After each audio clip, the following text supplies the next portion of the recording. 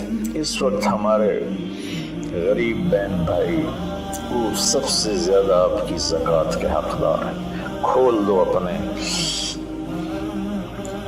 تجوریوں کے دروازے، وہ اللہ کے نام پہ دو۔ اس وقت آپ کی زکوٰۃ، صدقات، خیرات ساری کی ساری ان کو جاتی۔ کھانے بنا بنا کے بھیجو، روشن کے پیکٹ بنا کے بھیجو، یہ اس وقت آپ کی نوافل سے بھی بڑی عبادت ہے، اور زکوٰۃ تو ویسی فرض ہے۔ تو اللہ تعالیٰ مجھے آپ کو اس رمضان میں زندہ بھی رکھے اور اس کے آداب کے مطابق ہمیں کام کرنے کی توفیق دے۔ مزید اس طرح کی اچھی ویڈیوز کے لیے ہمارے چینل دا میسنجر آف اللہ کو سبسکرائب کریں اور ثواب کی نیت سے اس ویڈیو کو زیادہ سے زیادہ شیئر کریں۔ جزاک اللہ۔